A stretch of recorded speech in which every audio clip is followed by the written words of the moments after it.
गिबियावनो सनितपुर जिल्ला दुलाराय बर' फरायसा आफादनिफ्राय जानानै जि 2024 लकसभानि जि 18थि जेनेरेल इलेक्सन जाना फैगासिनो दङ बेनि गोजोन हामलायथिखौ आं गासैबो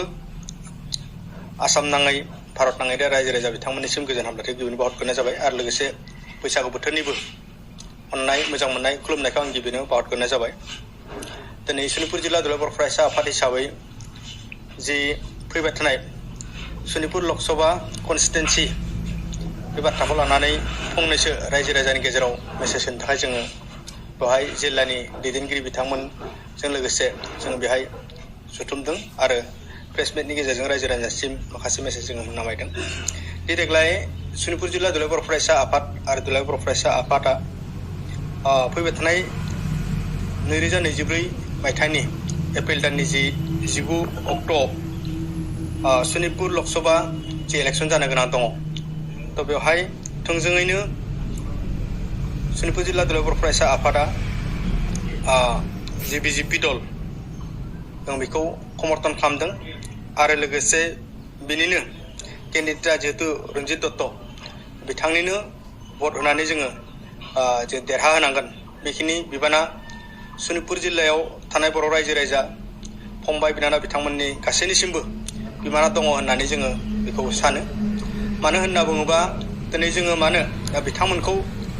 सापर्ट बा समर्थन खालामनो गोनां जादों दा बेफोरखौ सोंनो थाङोबा दा बेवहाय गोबां बाथ्रा दङ। सनितपुर जिल्लाया बयनिख्रुइ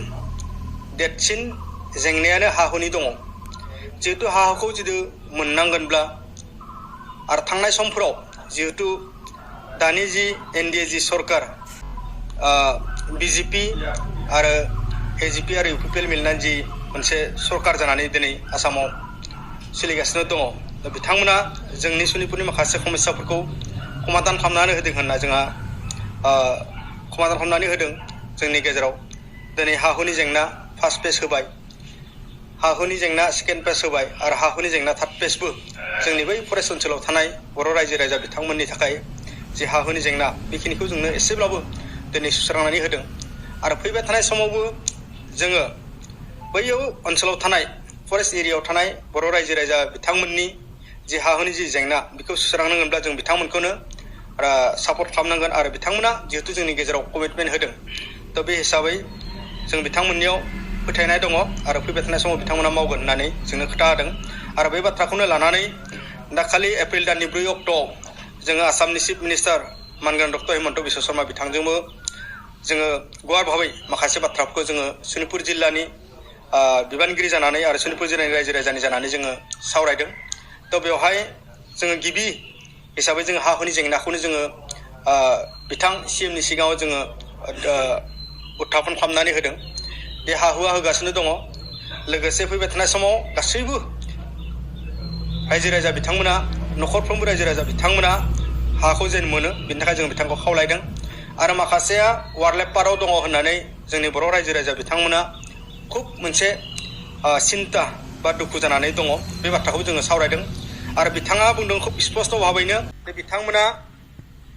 वारलेप पार्टआव दंबाबो गिनांगौनि बाथ्रा गैया, हा हुखौ मोनगोन होननानै बिथाङा गावनि खुगानि गेजेरजोंनो जोंनि सिगाङाव स्पष्ट भाबै बुंदों। आं बेनिखायनो खावलायगोन रायजो राजा बिथांमोनखौ जोङो वारलेप पार्टआव थायाथों मानो नर्मेल पार्टआव थायाथों मानो जोंनि हा हुनि जि जेंना नैबे जि आसामनि बिजेपि जि मिलिजुलि मोनसे सरकार बिथांमोना समस्याखौ जोंनि हा हुनि समस्याखौ समाधान खालामना होगोन होननानै जोङो फोथायना दङ। फरेस्ट ओनसोलाव थानाय बर' रायजो राजा बिथांमोनखौ आं खावलायगोन आरो लोगोसे थांनाय 2027 जानुवारियाव जि मोनसे एकर्ड बिटिआर एकर्ड गोजोन गोरोबथा जोङो बयबो बेखौ मिथिगौ। बे गोजोन गोरोबथानि गेजेरजों सनितपुर जिल्ला आरो बिश्वनाथ जिल्ला जि गामि सुसननायनि जि बाथ्राफोर दङ दा बेवहाय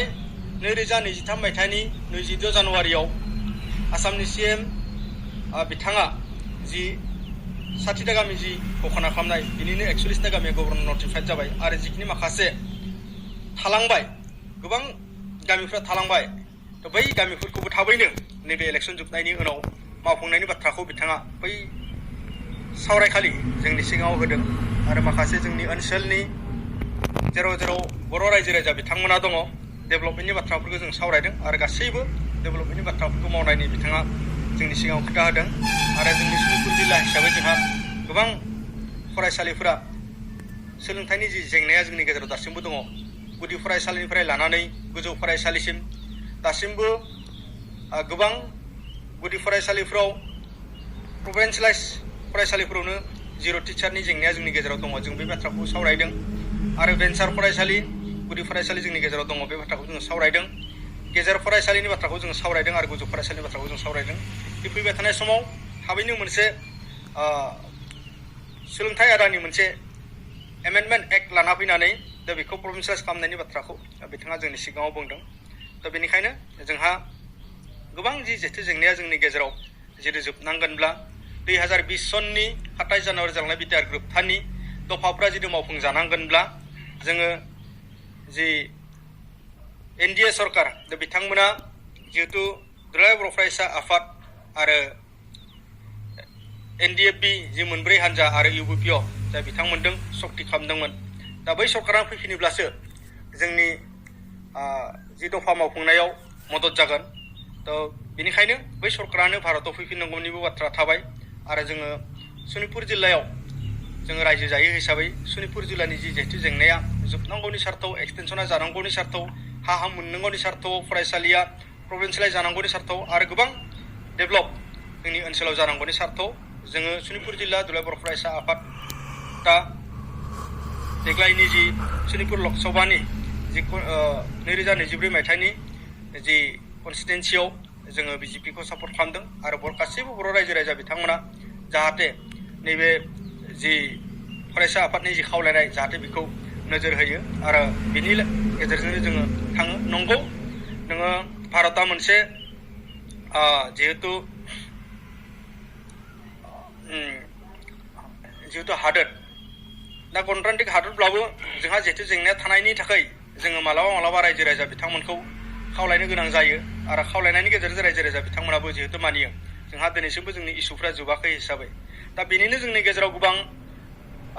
गुबुन गुबुन राजनीतिक दल जोंनि गेजेराव फैयो दा जोङो बेवहाय नुनो मोनदों बिपिएफ दलाबो जोंनि गेजेराव फैदों कंग्रेसआबो जोंनि गेजेराव दंखायो नोङो सिपिएमफ्राबो जोंनि गेजेराव फैदों आरो आम आदमि पार्टी दा बिथांमोनाबो बेहाय फैदों दा बेवहाय गुबुन गुबुन दलनि बाथ्राफोरखौ आं बांद्राय बुंनो सानाखै थ' नैबे जोंनि जि बिपिएफ दल जोंनि बर'फोरनि गेजेराव गामिफोराव बर' रायजो राजाफोरनि गामिफोराव एसे हाबनानै बा थांनानै रायजो राजानि गेजेराव सावरायनायफोरखौ जों नुनो मोनदों दा बेवहाय माखासे सोंलु जायो दिनै बिपिएफ दलनि जाय बिथाङा आफादगिरि बा बिथांमोननि जि दलनि जि बिबानखौ लानानै सामलायगासिनो दङ दा बै हाग्रामा बिथाङा मोनसे समाव बुंदोंमोन दि सनितपुर जिल्लायाव थानाय बा गुबुन बिटिसिनि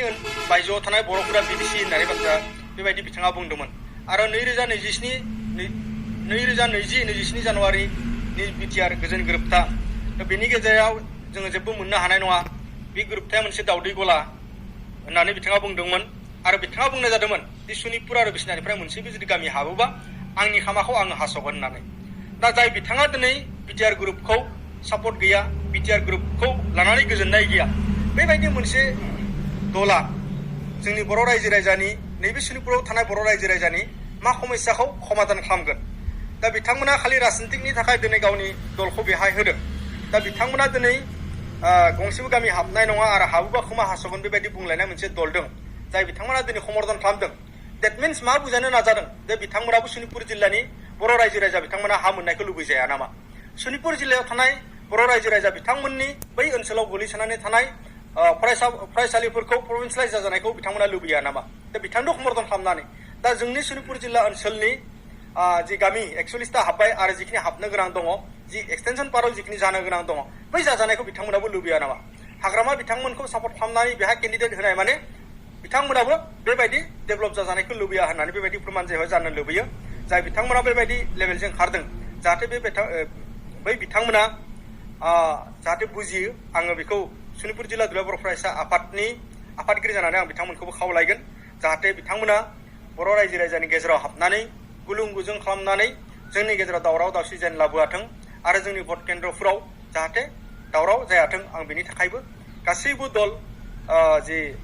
जोंनि गेजेराव दङ गासैबो जि दलफोर जोंनि गेजेराव दङ दा बिथांमोनखौ आं गासैखौबो खावलायगोन जाहाथे जोंनि गेजेराव बेबायदि दावराव दावसि जाथों आरो दा बिथाङा कंग्रेसआनो जाथों मानो CPMआनो जाथों मानो BPFआनो जाथों मानो जाहाथे आं बिथांमोनखौ दावराव दावसि लाबोथों जोंनि गेजेराव आङो बेखौ गासैनिसिम आं खावलायगोन थ' नैबे समाव आङो खुब गोबां बुंनो दङ होननानै आं सानासै सनितपुर जिल्लायाव गोबां समस्या थानायनि थाखाय देग्लायनि सनितपुर जिल्ला दुलाराय बर' फरायसा आफादनिफ्राय जि सनितपुर लकसभा कन्स्टिटुएन्सि बिथां मानगोनां रन्जित दत्त बिथांनोनो बिबारनि सावगारियाव भट होनो थाखाय आङो सनितपुर जिल्लानिफ्राय खावलायनाय जाबाय गोजोन्थों।